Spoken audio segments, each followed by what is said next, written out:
Bonjour à toutes et à tous, je suis Michel Marquez, responsable partenariat CGPI au sein de Crédit Mutuel Investment Managers et également présente aujourd'hui Rosane Cousin, gérante du fonds CMCIC Global Leader. Bonjour Rosane. Bonjour Michel, bonjour à vous. Alors CMCIC Global Leader, donc c'est un fonds thématique, c'est un fonds 100% action internationale basé sur la puissance des marques. C'est un fonds de conviction avec 50 valeurs en moyenne dans le portefeuille. C'est un fonds qui a un encours d'un peu plus de 377 millions d'euros. Et CMCIC Global Leader donc, est d'ailleurs référencé sur quasiment toutes les plateformes d'assurance vie en France.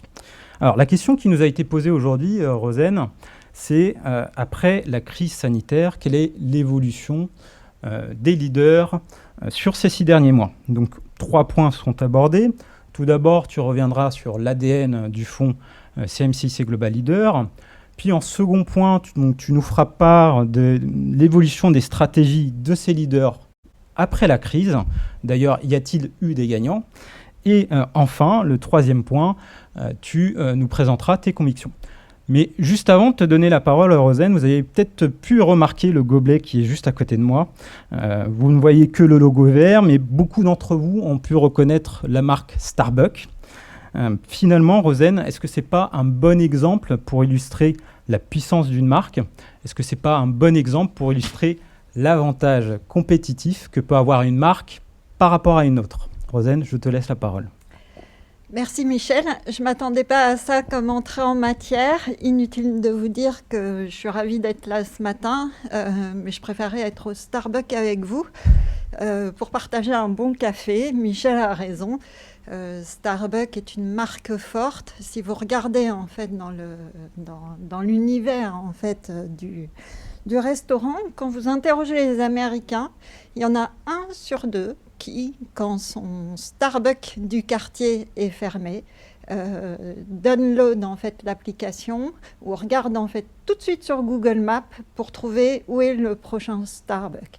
Et ça, c'est quelque chose d'extrêmement fort parce que dans le secteur de la restauration rapide, il y a assez peu de barrières à l'entrée. Michel, je te remercie. Le point saillant en fait, qui se dégage de cette période du coronavirus, c'est qu'il y a quelques années, quand je parlais des grandes marques de consommation, tout le monde me disait « c'est mort, on veut du local, les grandes marques globales, c'est terminé ». Or, en fait, le grand confinement, qui est un petit peu ce qu'on appelle dans l'industrie financière un signe noir, un événement qui se reproduit rarement dans l'histoire, espérons-le, qui est d'une force inouïe, a montré justement que les grandes marques globales de consommation étaient très agiles, capables de nous alimenter et capables également d'être visibles sur la toile et de favoriser les achats. Donc merci pour ça et j'espère qu'on se retrouvera bientôt chez Starbucks. Alors je crois que tu m'as demandé un rapide retour sur l'ADN du fonds. Si les slides veulent bien s'enchaîner, on va y aller. Donc je crois que vous connaissez bien le fonds. CMCIC Crédit Mutuel Global Leaders est un fonds qui vise à investir dans les marques qui ont qui sont fortes. Et la chance que j'ai, c'est que c'est un fonds global dans lequel je n'ai pas de limite d'investissement, si ce n'est en fait la force de la marque. Vous voyez sur cette slide que je m'appuie sur le classement des marques mondiales.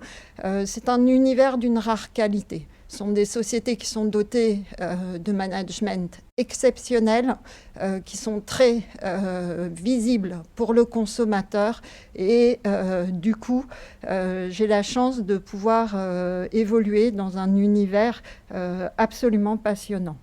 Donc l'ADN du fonds, c'est très simple. Michel vous l'a rappelé avec Starbucks. une marque est là pour vous différencier, pour se différencier des autres et être identifié. Et pendant le confinement, ce qu'on a pu voir, c'est que, on n'avait pas envie de rester forcément longtemps en magasin. Donc on a pris rapidement dans nos caddies les marques qu'on connaissait et qui étaient disponibles. Et les marques globales, comme je vous ai dit, étaient moins en rupture de stock que des marques locales, très, très souvent. Et le deuxième point, c'est que quand on faisait les courses à la maison, celles qui ont le plus de puissance pour être répertoriées sur les premières pages de votre caddie sont les marques globales, puisqu'elles disposent d'une forteresse, que soit en fait la force de la marge brute. Vous voyez ici que la puissance de la marque assure le leadership de la société et le pricing power est moteur de la croissance bénéficiaire. C'est clair que quand je suis Nike et que je vends des Air Jordan à plus de $130, que quand je fais un partenariat avec Christian Dior pour les brander à $1 700, eh bien j'ai plus de capacité, avec 43% de marge brute, d'encaisser ce choc incroyable qui s'est produit au dernier trimestre, où la marge brute baisse de 800 points de base, dont 500 points de base qui sont consacrés en fait à des dépréciations de stock parce que les magasins n'étaient pas ouverts. Et là, je vous parle d'une société qui est extrêmement digitalisée et qui a les moyens d'activer très rapidement des réassorts avec une chaîne d'approvisionnement qui est très, très, très flexible. Donc la rentabilité, même si elle peut connaître un soubresaut dans cette crise d'une violence inouïe, permet quand même à la société de rester agile, d'entreprendre même des restructurations sous la houlette de son nouveau PDG qui vient de chez ServiceNow, donc une société du software, et qui n'a qu'un objectif en tête: digitaliser de plus en plus la chaîne de production, l'automatiser et aller directement chez le consommateur. Donc les ventes de chaussures Nike en direct opérées par Nike sur son site web, c'est déjà 16% du chiffre d'affaires. La société entend, avec tous les partenariats qui sont noués, passer rapidement à 50%. Donc vous voyez en fait qu'une fois de plus, je suis bavarde, mais j'ai la chance d'évoluer dans un univers incroyable. Et donc l'ADN du fonds Global Leaders, il est extrêmement sain. J'investis dans des sociétés de qualité, je n'ai pas de limite de territoire. Ce qui compte, c'est la force de la marque et comment cette force de la marque va alimenter le leadership de l'entreprise. Le processus d'investissement, vous le connaissez, il est analogue à tous les fonds de stock picking, de crédit mutuel asset management. Ce n'est pas parce qu'on est sur un fonds thématique qu'on ne fait pas de l'analyse financière. Donc ce qui compte, une fois qu'on a analysé la force de la marque, c'est de se poser, d'analyser les forces compétitives de l'entreprise sur sa chaîne de valeur, de voir en fait comment son modèle économique en découle, voir si le titre offre une valorisation qui est acceptable compte tenu de sa prime de leader. Et le point qui est important dans la gestion du fonds Global Leaders, c'est d'être sûr, quand j'entre un titre en portefeuille, qu'il soit leader et que sa prime de leader puisse perdurer le temps de détention du titre en portefeuille. Donc de 400 valeurs, inutile de vous dire qu'on passe plutôt à 50 valeurs. Et la spécificité de notre fonds, vous le savez bien, c'est en fait que nous classons les marques en fonction de leur maturité et du profil financier du titre. Donc, comme vous vous en souvenez, nous avons les marques établies, les puissants, les leaders, ceux qui prennent tout, qui ont en fait une croissance pas forcément forte, mais qui nous rémunèrent avec du dividende et que tous vos clients connaissent.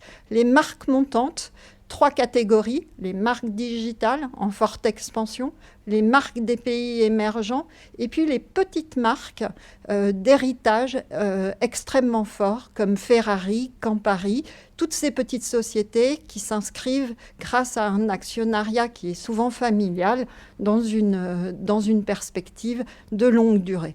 Enfin, une catégorie de marques plus difficile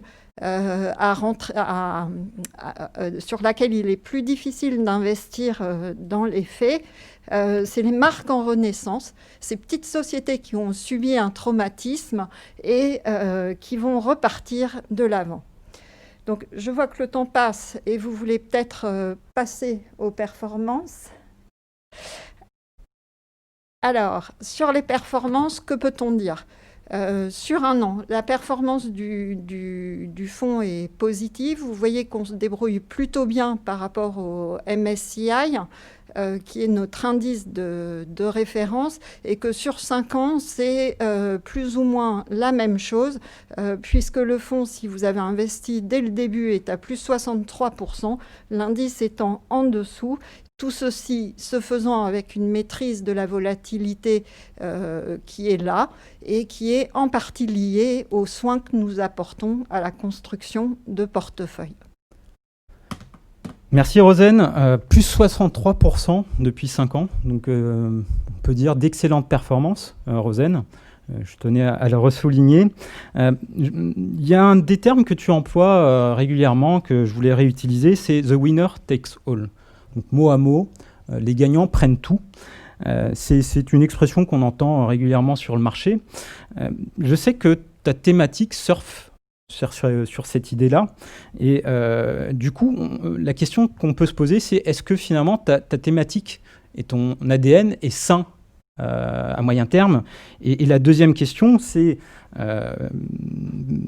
quelles ont été justement les stratégies de ces winners depuis la crise, en sachant qu'ils ont des moyens plus conséquents pour s'adapter par rapport à des confrères. Merci Michel. Effectivement, pour moi, l'ADN du leader, comme je vous l'ai dit, me semble sain, et c'est renforcé en fait par la raison pour laquelle notre fonds performe bien se trouve également dans le processus. J'ai tendance à dire, vous le savez, que le diable se cache dans les détails. Pour moi, ce qui est illustratif de la crise, c'est peut-être de vous montrer comment les 10 premières valeurs du portefeuille ont traversé cette épreuve. Alors, de manière rapide, pendant la crise, moi, ce que j'ai regardé, c'est 1, leur bilan. Qu'en est-il ? 2, comme vous pouvez le voir, c'est un portefeuille qui n'est pas du tout endetté. 2, la force de la marque, la force de la marge brute, comment ça va protéger la rentabilité opérationnelle de l'entreprise s'il y a une baisse du chiffre d'affaires. Vous pouvez constater sur ce top 10 qu'il y a des fortunes assez diverses. Si j'arrive à passer à la page suivante, voici. Ce que j'ai essayé de vous montrer dans cette slide, c'est comment le Covid-19 a accéléré certaines tendances. Donc, si je prends le cas d'Amazon, ce que vous voyez en vert, l'accélération de plus 11% du chiffre d'affaires, c'est les révisions positives de chiffre d'affaires qui ont été faites entre le 31 décembre 2019 et le 31 août. Donc, comme vous voyez, sur le titre Amazon, on a révisé, le consensus a révisé ses estimations de 10%. Quelque part, on a gagné 6 mois de développement. D'accord ? Alors, pourquoi ? C'est simple, on a tous été en télétravail, bingo, Amazon Web Services nous a aidés avec ses solutions de cloud. On a tous voulu faire du shopping, bingo, Amazon nous a aidés sur la partie marketplace. Donc, ces acteurs vont continuer de gagner des parts de marché. Et je vous livre un chiffre récent. 43% des consommateurs envisagent d'acheter sur les sites découverts pendant la crise. Donc, ce qui s'est produit pendant le Covid, certes, il y a beaucoup de monde qui connaissait déjà Amazon, mais les gens qui ont pris goût de mettre leur liste d'achat, il n'y a pas tellement de raisons en fait qu'elles s'en débarrassent. Deuxième exemple, Thermo Fisher. Alors Thermo Fisher, je peux vous en parler des heures, c'est une société qui est le leader mondial des sciences de la vie. Si on veut combattre le Covid-19, pensez Thermo Fisher. Ils sont là depuis la recherche du vaccin, avec la mise en développement des cellules du virus, l'extraction en fait du virus, sa transformation et enfin toute la partie diagnostic avec les tests PCR en grande quantité rapide. Pour vous illustrer la force de ce groupe, qui est un groupe quand même qui fait plus de 25 milliards de dollars de chiffre d'affaires. Si je prends les acteurs européens, c'est un petit peu de Lonza, un petit peu de Sartorius, un petit peu de bioMérieux. Donc ils sont incontournables si on veut combattre ce virus. Et depuis le début de l'année, évidemment, ils en bénéficient puisqu'au niveau du chiffre d'affaires, c'est plus 3 milliards sur l'ensemble de l'année et ça continuera sur 2021 puisque vous le savez une fois qu'un vaccin aura été trouvé, on ne changera pas en fait son mode de production. Donc si Thermo Fisher est présent avec ces solutions, eh bien on ne pourra pas les détrôner. Et puis c'est exactement en fait la même chose avec Nintendo. Nintendo, souvenez-vous, on en avait besoin pour faire du déconfinement virtuel. Alors les parents ont un petit peu râlé. Du coup, Nintendo a ajouté un petit peu de contenu éducatif et a glissé dans son jeu phare Animal Crossing des toiles des grands musées américains. Donc comme ça donne également un petit côté éducatif. Nintendo, c'est la marque en renaissance qui illustre bien ce que je recherche. Une société qui tombe en désuétude, qui manque quelques virages et qui repart de l'avant avec des franchises très fortes, que ce soit Mario Kart, Pokémon, et là, avec Animal Crossing. C'est une société qui est rentable sur sa partie hardware, donc la Switch, et qui en plus connaît un développement avec son partenaire Tencent en Chine pour les jeux sur mobile. Enfin, c'est une société qui veut nous donner du dividende, on ne va pas s'en plaindre. Bon, c'est pas si simple. Il y a aussi les acteurs sur lesquels vous notez des révisions négatives. L'Oréal, moins 11,6%. C'est à peu près ce qu'on a eu en baisse de chiffre d'affaires sur le premier semestre. Et c'est les révisions négatives qu'on a eues sur l'ensemble de l'année. Donc vous voyez en fait que le pari qu'on fait aujourd'hui sur L'Oréal, c'est que les choses se stabilisent un petit peu en seconde partie d'année. Le deuxième point qui est important, est-ce si grave de perdre un an ? Non. Parce qu'en interne, ce qui s'est passé quand vous parlez à la CTO, en fait, Ludmila Rocher, de la transformation digitale de l'entreprise, elle vous dit en 3 mois, on a réalisé ce qui nous aurait pris peut-être une année. Donc le digital, chez L'Oréal, c'est plus 65% sur le premier semestre, c'est 2 fois la croissance du marché et c'est 25% du chiffre d'affaires. Ça ne va pas s'arrêter. Et il y a encore des leviers. Et le point, moi, que je trouve très intéressant, c'est que pendant la crise, L'Oréal a réalisé son plan 2030 de développement durable. C'est un plan qui a été acté pendant la crise. D'ici à 2025, ils veulent être neutres au niveau de l'ensemble des sites opérés. Vous voyez en bas à gauche sur cette slide l'exemple d'une usine en Chine avec des panneaux d'énergie solaire. Ils utilisent également l'énergie éolienne d'un site à proximité et du coup, en fait, l'entreprise est neutre sur cette usine. Le deuxième point, L'Oréal, par rapport à Estée Lauder, c'est aussi des marques qui sont beaucoup plus engagées. Je crois qu'ils ont lancé un shampoing antipelliculaire pour les Chinois, pour les hommes chinois, qui est déjà complètement biodégradable. C'est également Biotherm, Garnier et d'autres investissements qui sont faits dans le plancton. C'est également en fait une société qui fait participer ses salariés aux fruits des résultats et qui s'engage également au niveau d'un fonds philanthropique pour la défense en fait des personnes maltraitées. Tout ça pendant la crise. Donc au global, ce que je voulais vous montrer avec ces exemples, c'est qu'on a un portefeuille de qualité. Certes, la croissance ne sera pas mirobolante à 12 mois. On perd un petit peu en dividendes par rapport à l'année dernière, mais est-ce si grave? Les sociétés qui sont dans ce portefeuille vont sortir vainqueurs de la crise. C'est un portefeuille qui est également diversifié, présent sur la consommation, présent sur toutes les parties du monde. Certes, on est présent sur la consommation, mais on est également présent sur un capitaine d'industrie, sur des sociétés qui sont aussi présentes dans le B2B. Je vous ai parlé de Thermo Fisher. On peut citer Danaher. Ça a été une opportunité durant la crise, au mois de mars, de se positionner sur un titre qui en général est beaucoup trop cher et sur lequel une opportunité s'ouvrait.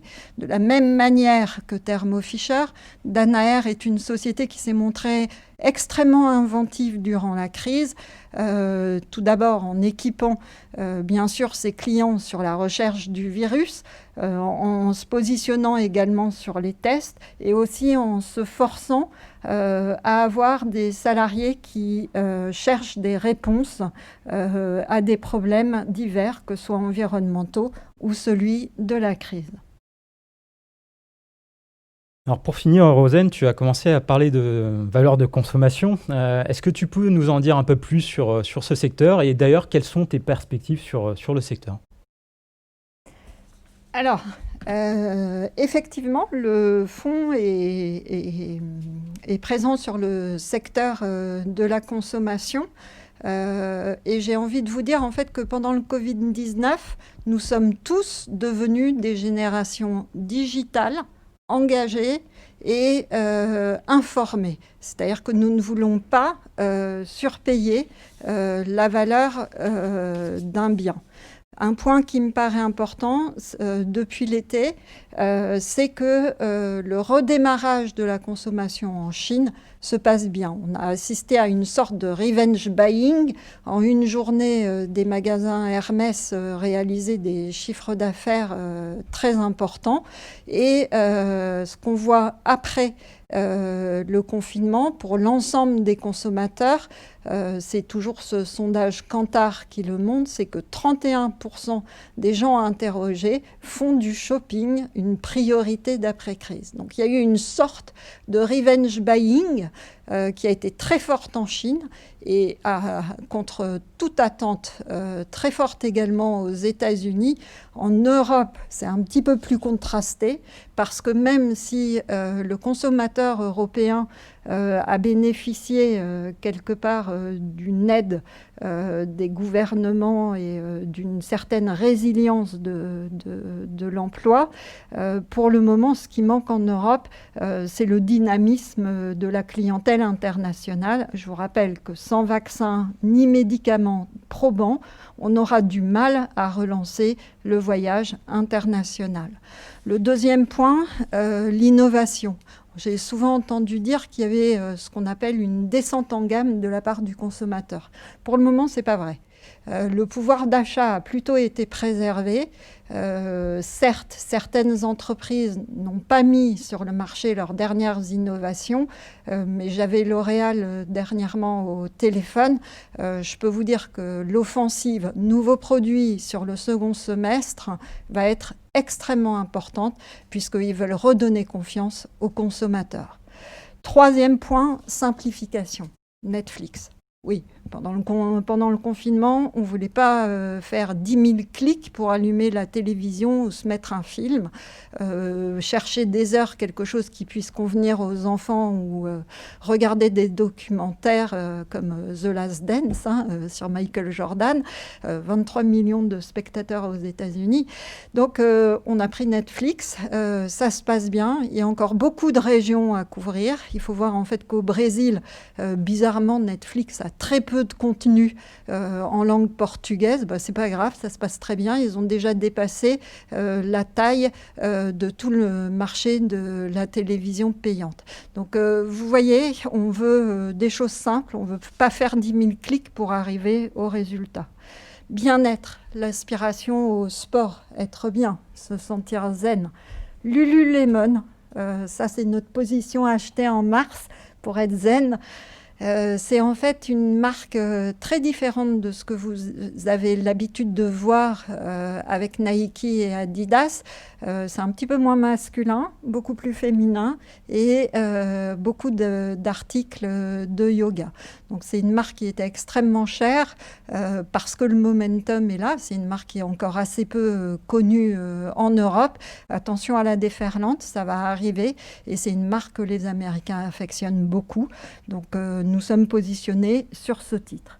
Et puis enfin, le paradoxe ESG du consommateur. On n'est jamais très lisible en tant que consommateur. Et là, moi, ce à quoi j'assiste, c'est Facebook, une horreur. En France, quand vous discutez avec les gens, c'est quasiment enfin, c'est pas toujours très bien perçu. Pourtant, quand vous interrogez les sondés, ils vous disent 45% des gens utiliseront plus Facebook après le confinement. Je vous parlais des leaders qui avancent pendant la crise.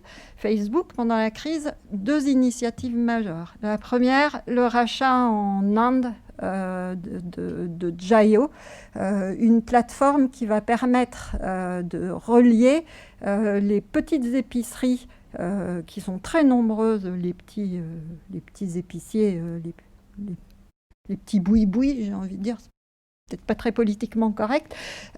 Donc en fait, les épiciers vont pouvoir, grâce à l'application qui sera développée par Facebook, se mettre en contact avec leurs clients qui pourront faire des micro-paiements.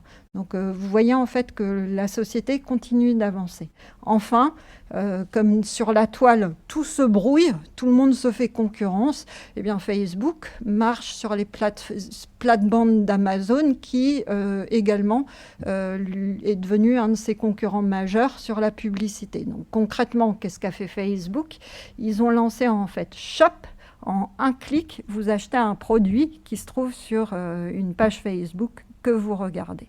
Donc vous voyez, le consommateur, certes, la marque a une proximité très forte avec les considérations de développement durable. Donc ça, on en tient compte de plus en plus. Mais le consommateur lui-même reste toujours une énigme dans certains cas. Enfin, dernier point que je voulais évoquer aujourd'hui, tout n'est pas simple. En Europe, je vous l'ai dit, où sont passés les touristes? C'est bien, on a moins de monde aussi dans les musées, mais bon, il faudrait relancer un petit peu la consommation. Aux États-Unis, alors là, c'est le patchwork. Ça dépend d'un État à l'autre. Comme vous le savez, on est dans un État fédéral. Le point qui est important, c'est de regarder si le Congrès va réussir à se mettre d'accord pour renouveler un petit coup de pouce aux consommateurs sous la forme en fait d'un chèque supplémentaire de 1 000 $. Ça, c'est important. Pour le moment, la rentrée des classes au niveau des marques de consommation se passe relativement bien. C'est un peu la surprise de l'été. Par contre, Maison Blanche saison 2, Trump, Biden, ça va être un événement qui va faire du bruit, qui va peut-être emmener un petit peu de volatilité. Vous savez que le marché, dans un premier temps, a baissé en disant « ça y est, Trump, c'est terminé », a remonté en se disant finalement « Biden, c'est pas si mal parce qu'il va pas remonter les taux fiscaux des entreprises aussi rapidement que cela ». Et puis là, en fait, on est sur un gap de 2 points. Et ce qui va compter, c'est vraiment le Black Lives Matter, c'est-à-dire en fait si le désordre s'installe dans les banlieues, dans les villes américaines, parce que plus ce sera le bazar, plus le consommateur américain risque de se tourner vers Trump. Le développement qu'on peut voir à cela, c'est saison 2, guerre commerciale, et donc quelques péripéties qui seront aussi sans doute des opportunités. Voici les messages que j'avais à vous donner. Merci Rosen.